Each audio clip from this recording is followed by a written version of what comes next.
What's up, YouTube? Welcome everybody back to the channel. On today's episode, we're going to be bringing my 1000 horsepower Trackhawk back to life. So obviously the Supercharger is already on there, but this is going to be an in-depth video about how to reinstall the Supercharger, and a lot of people have problems with, especially with the coolant system. So it is going to be kind of a longer, boring video, but there's a lot of great information in here for people that want to do this themselves, not have to pay a shop and everything like that. So if you're not into long, boring videos, I don't suggest this for you.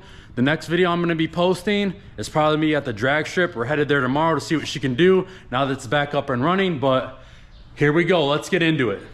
All right, I got the Supercharger back on. I wish I could have filmed more, but I just want to focus on everything. Sometimes when you're taking video, you can mess things up, i.e. the Mustang when I put the transmission back there and pinch the wire. So I just want to focus on that. I got the jug from SDG, is who I got the oil from.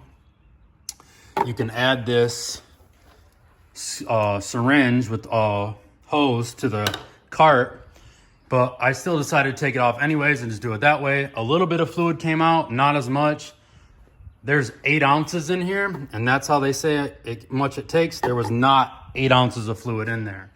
So I'm just gonna try to go through some of the tough things when you put this back in to help you guys real quick if you go to do this. When you're putting this back in, it's easier to set this thing about halfway back. Make sure you like lay some towels or a hoodie down right here where you set it, and set it about halfway back. Then you're gonna be able to connect your Supercharger coolant temperature sensor back there. And there's also another sensor back there, which I couldn't reach because I didn't think my forearms were that big, but I couldn't reach back there. So I obviously had somebody else to help me. We just pulled it forward a little bit. I stuck my arm back there, got that plug, and got the temperature plug. Set it back in there. There's 2 dowel pins on this side. That was easy. As far as the tightening sequence, there's a specific tightening sequence when you go to tighten up these Supercharger bolts. There's 10 of them, and I'll go through them right now. So you go 1, and you're going to tighten these all in sequence at 4 foot-pounds. It seems really stupid, but you're going to do three sequences. 4 foot-pounds, so 1, then 2, then back here, 3, 4, 5, then it goes to the back, 6, 7, 8, back there, then 9, this one, obviously I did it without this plug on, and then 10. Then once you get those all to 4 foot-pounds, which I don't know how you do, I couldn't even get a torque wrench for 4 foot-pounds, but anyways, I just kept going around because the second time you're supposed to go around, you're supposed to go to 11 foot-pounds. So I'll go over this with you one more time. 1, so it's the 3rd bolt back is 1. Then 2. Then 3's back here. 4 up here. Okay, so 4 is the second one back on the left side. Then 5, the second one back on the right side. 6, right here. 7, then 8, then 9, then 10.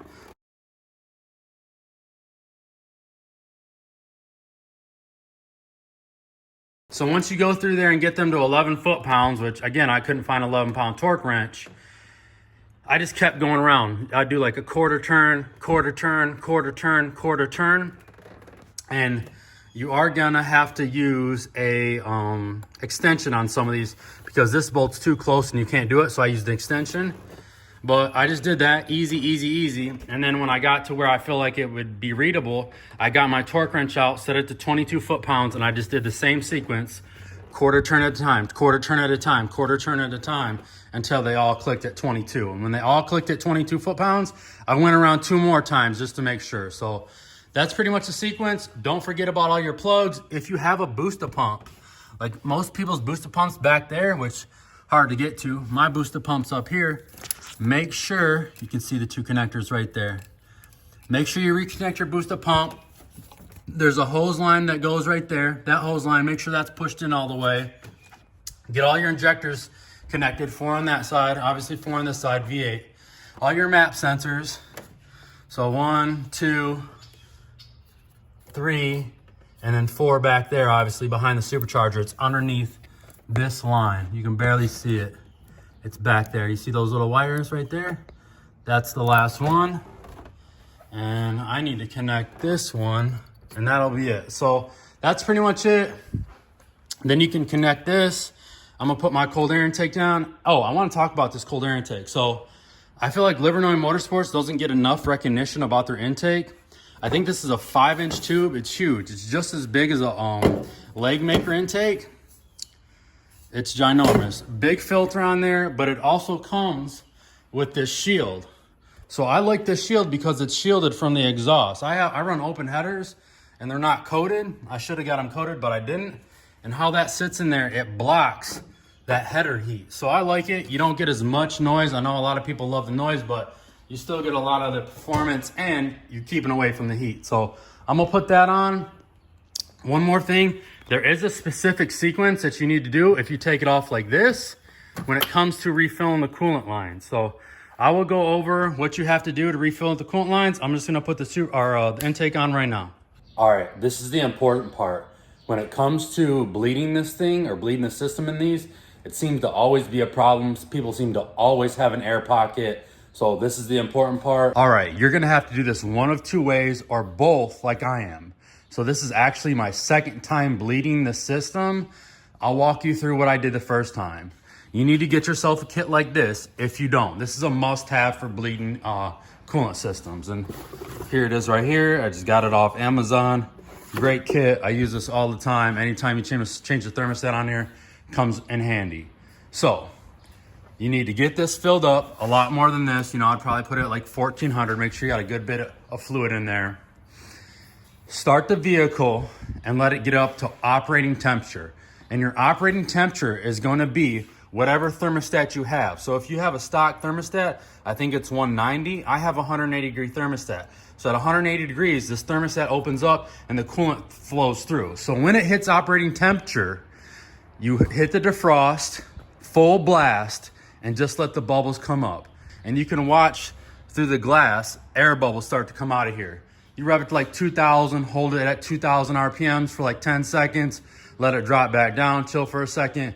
Then you bring it back up to 3000 RPMs, let it sit there 10, 15 seconds, let it drop back down, and just keep on doing that until you don't see any more air bubbles come out of here. So that will get you most of the way done. Take it for a test drive and see what happens, but I highly suggest you bring coolant with you, and I'll tell you why right now. So although this is going to do a great job of bleeding your system, it's going to have a hard time getting the coolant in these lines and getting rid of that air bubble. So what you need to do, or what you can do what I did, you can do this one of two ways, like I said. You can take it for a test drive, and believe it or not, somehow this thing self-bleeds. So like I said, bring some coolant with you. Make sure you have at least half a full of one of these. Take it for a test drive like I did, and you'll actually get a warning sign up on the dash that says low IC coolant. And pull over, park, and what happened to me was this was down here. It was all low. So all I did was take the cap off, fill it back up. I had to do that about 2 or 3 times, and now it's pretty stable. But keep an eye on it if that's the way you want to do it. Now, if you do it that way, it's important to pay attention to your coolant gauge on the performance pages in here. Because what you'll notice is, like I have a 180 degree thermostat, and it usually gets about, 190 is the running temp. But if you bleed it this way, you'll notice that it probably still has an air pocket because it'll jump to like 195. If you have a 180 degree thermostat, you really shouldn't be getting over like 192 on the temperature gauge, just driving this thing around. Obviously, if you're full throttle, it's gonna go up, but just cruising, it shouldn't go up over 192. So if you're getting 194, 196, that's when you know you got an air pocket in one of these. So what I'm choosing to do, now you can stick it away that way and it'll be fine, but it's not gonna be 100% right. So you need to park this thing and get that air pocket out, and I'm gonna show you how. All right, so what you're gonna do now is you're gonna grab your 7mm socket, little extension on there. And if you remember early in the video, I talked about this bleeder screw back there. Get some rags down there, fill this thing up, and you're gonna loosen that and let some coolant come out of there, and that should let the air bubble come out. Okay, before you start it, key it on, go into your apps, get this all set up to be the hottest, hit front, and then turn it off. That way, when it does get up to 180 degrees and you're watching on the performance pages, all you have to do is hit it on and it'll turn on the defroster. All right, we got it started up. I'm gonna turn on the performance pages. They'll come up eventually. Takes a second.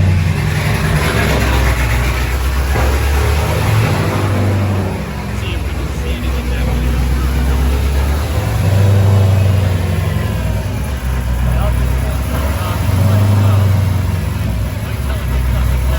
So I'm just gonna let it get up to 10. Once it hits that 180, I'm gonna start giving it some gas. Put that defroster on and see if it pushes any air bubbles out of it. Now, if you're paying attention to the gauge, this can take a second, so just be patient.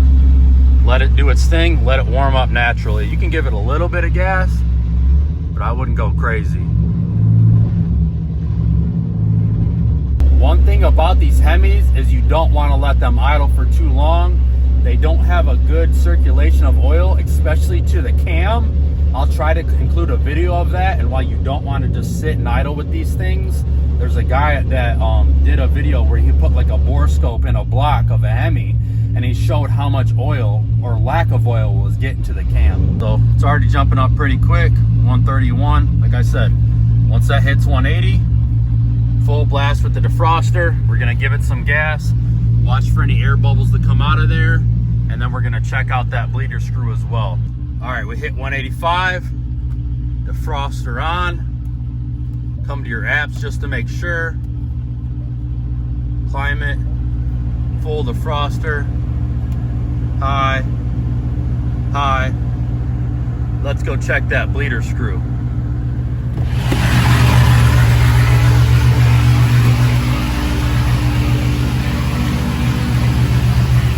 So once you got it all good and bled, or what you think is good and bled, just put the cap on here. You're gonna twist this thing off, and then check all your reservoirs. That reservoir is a little bit low, so I'm gonna fill that, and then we'll take it for a test drive, and we'll see what the coolant temp does. The cool thing about this is it has this plunger that you could stuff in it that stops the flow, so when you pull it up, nothing gets anywhere. And then if you ever want to loosen these, twist them, don't pull on them. And then you can just fill these up or whatever you need to be filled up to, and then stop it just like that. Piece of cake. And then you just twist it back in, pull it up, no mess at all.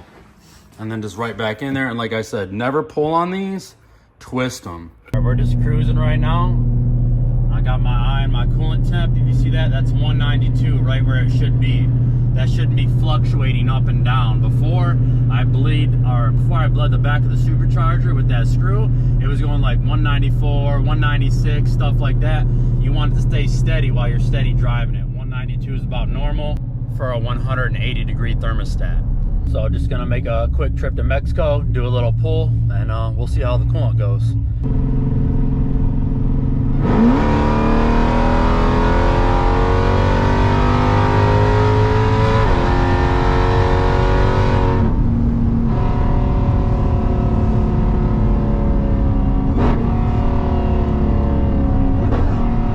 Got up there about 206, but that's normal. Just want to see what it comes down to. Should be good. Like I said, when I just did the first way of bleeding it without bleeding the back of the supercharger, it was going up from like 194, 196, sometimes 198. And if you look at it right now, 194, and that's after just doing a full throttle hit. So pretty good. 192, that's what you want to see it at.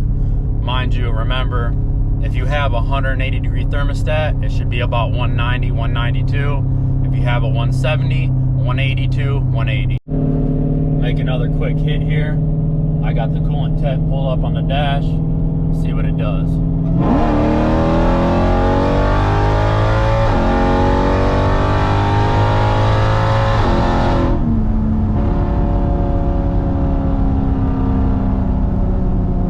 The important thing here is you want to make sure it's not fluctuating at steady throttle. So to end this video, I want to remind you guys this is something you're going to have to constantly do for at least a couple more drives, because this is my second or third time doing this.